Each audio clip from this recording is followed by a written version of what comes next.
High blood pressure کی ایک چھوٹی سی گولی جسے روز لاکھوں لوگ ڈاکٹر کی تجویز کرنے پر خریدتے ہیں، لیکن اکثر مریض اس کے بارے میں پوری بات نہیں جانتے۔ آج ہم اسی دوا کی اصل کہانی سمجھیں گے۔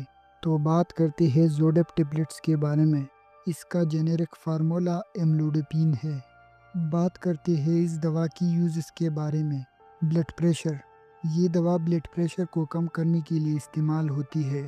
خون کی نالیوں کو کھول کر خون کی روانی آسان بناتا ہے اور بلڈ پریشر نارمل رکھتا ہے۔ سینے کے درد یعنی انجائنا۔ اگر کسی کو لمبے عرصے سے دل کی بیماری کی وجہ سے سینے میں درد ہوتا ہے تو یہ دوا اس درد کو کم کرنے اور دوبارہ ہونے سے بچانے میں مدد کرتا ہے۔ بات کرتے ہیں اس دوا کی سائیڈ ایفیکٹس کے بارے میں۔ عام سائیڈ ایفیکٹس میں نیند آنا یا سستی، چکر آنا، سر درد، دل کے دھڑکن تیز ہونا، چہرے یا جسم کا لال ہونا، پیٹ درد، متلی، ٹخنوں یا جسم میں سوجن اور تکن شامل ہے۔ اکثر ہونے والے سائیڈ ایفیکٹس میں نیند کی خرابی، مزاج میں تبدیلی، جسم یا ہاتھ کانپنا، کانوں میں شور، بلڈ پریشر کم ہونا، بدہضمی، منہ خشک ہونا، بال گرنا اور رنگت میں تبدیلی، پسینہ، خارش یا دانے، جوڑ اور پٹوں میں درد یا کھچاؤ، کمزوری یا تکن، اور مردوں میں جنسی کمزوری شامل ہے۔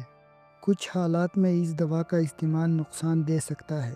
اگر کسی کو اس دوا سے الرجی ہو، جن لوگوں کا بلڈ پریشر پہلے ہی بہت کم رہتا ہے، اگر کوئی مریض شاک کی حالت میں ہو یا دل بہت کمزور ہو، اور دل کے دورے کے فوراً بعد یہ دوا لینے سے حالت بگڑ سکتی ہے۔ بات کرتے ہیں اس دوا کی میکینزم آف ایکشن کے بارے میں۔ یہ دوا جسم میں خون کی نالیوں کو کھول کر خون کی روانی بہتر بناتا ہے، دل تک خون اور آکسیجن کی سپلائی بڑھاتی ہے، جس سے دل پر دباؤ کم اور سینے کا درد کم ہوتا ہے۔ کچھ دواؤں کے ساتھ یہ دوا لینے سے اس کا اثر کم یا زیادہ ہو سکتا ہے۔ بیٹا بلاکرز۔ اگر یہ دوا بیٹا بلاکرز کے ساتھ لی جائے تو بلڈ پریشر زیادہ گر سکتا ہے، اس لیے مریض کی نگرانی ضروری ہوتی ہے۔ گریپ جوس یعنی انگور کا جوس اس دوا کی اثر کو بڑھا سکتا ہے، اس لیے اس سے پرہیز بہتر ہے۔ پریگنینسی۔